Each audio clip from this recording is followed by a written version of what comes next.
garsiauju polonezų, Oginskio polonezų, nes gal tik sykį buvusi savo žaidukutė koncertmeisterė Lina Maslakova.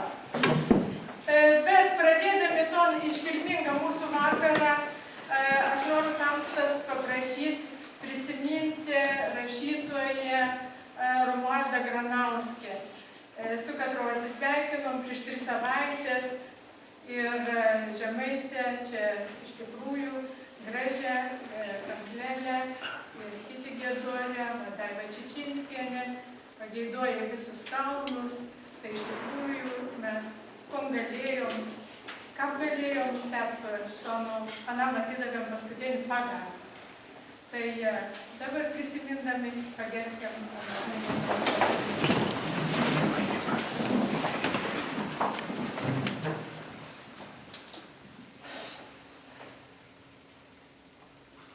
Dėkavoju.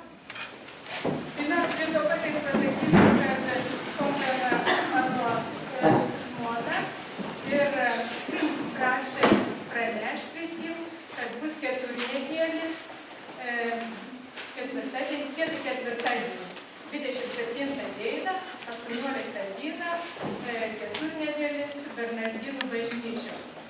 Tai kas galėsit, aš žadėjau, kad atpūstų ir kad sušauksiu, kas galėsit ir kad Žemaitė ten.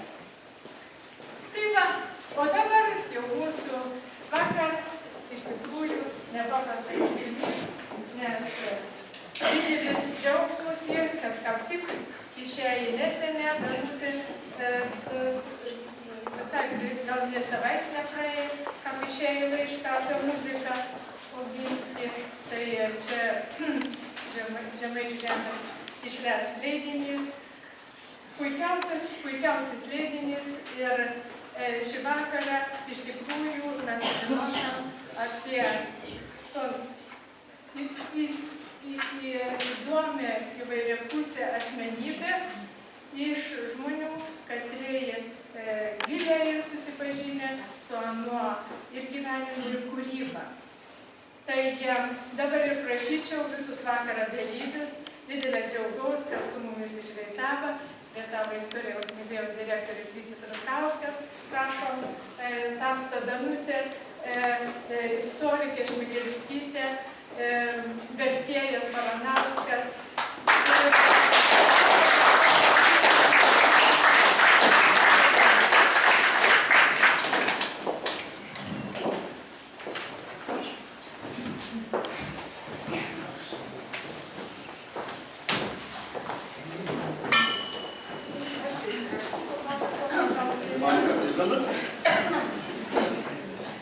Tai aš misliu, kad nuo knygos sudarytojas Danutės Mukienės ir pradėsim, Danutė pristatysim daugiau ir tam santuokės.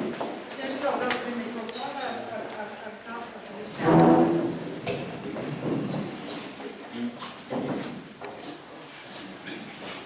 Labas vakaras, didelė malonu visus matyti, taip gausia susirinkusius iš tikrųjų ir rimta proga, nes 2015 metai ir paskelbė Mykolo Kleopo Oginskio metas, ne tik ta Lietuvos Respublikos Seimas paskelbė, kartu ir Lietuvos etnografinį regionų metą, bet ir UNESCO ir įtrauks Mykolo Kleopo Oginskį svarbių minėtinų datų sąrašą, ano jubiliejų 250 metais. Tam jubiliejų be abejo ir pradėti seniai ruoštis, ir to darbą daugiausiai časų organizuoja Rietavo kultūros istorijos muziejus Rietavo, kas ir veik to dvarvietė, katru ir bus nusipirkęs Mykolas Kleopas Oginskis ir, ko gero, ne vien kartą ir bus ir nuvažiavęs. Mūsų tai Žemaičių žemės žurnalo redakcijai Oginskių be abejo susidomėjo didelė sene, dar amžinatilsį Eleonora Ravickienė buvo gyva, Plungės kraštotyrininkė.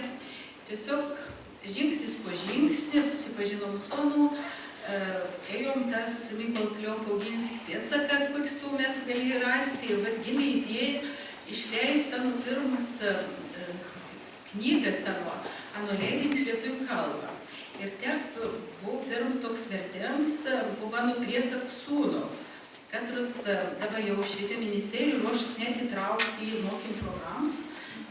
Neprivalom, bet tarkim, pamokų metu bus dėstom, supažindinam su tas priesakas sūnų.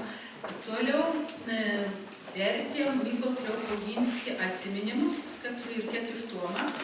Kiek aš atsimenu, buvo pristatyti Oginskį čia tų prisiminimų. Tai didelė įdomi su tas Oginskio atsiminimas Vilniaus universitete, bet aš bent jau tik vienintelį tokį žinau rinkinį tų tomų, kur yra Mykolo Kleopolginskio atsiminimą ir kartą ir įraškiau po išspausdinim, ano dar ir papildymą. Bet tai papildymą kol kas išvers ir aš misliai, ko gero, gal nesuspės, nieks kitas metas ano išvers, bet reikėtų išvers, nes ten turėtų būti daug įdomių biografinių faktų, nors mums pats rašydams tos papildymus įrašė, kad tai ir skirti kasmenė ano šeimos naudojimų. Ir vat, tus priesakų sūnų mes išleidom dar papildomą 2 kartus, o šias metas ruošiantis Mykolo Kleopolginskio jubiliejų buvom sumanę, kad reikėtų kaip nors gauti ir išversti laiškus apie muziką. Ir prašėm paramos Lietuvos kultūros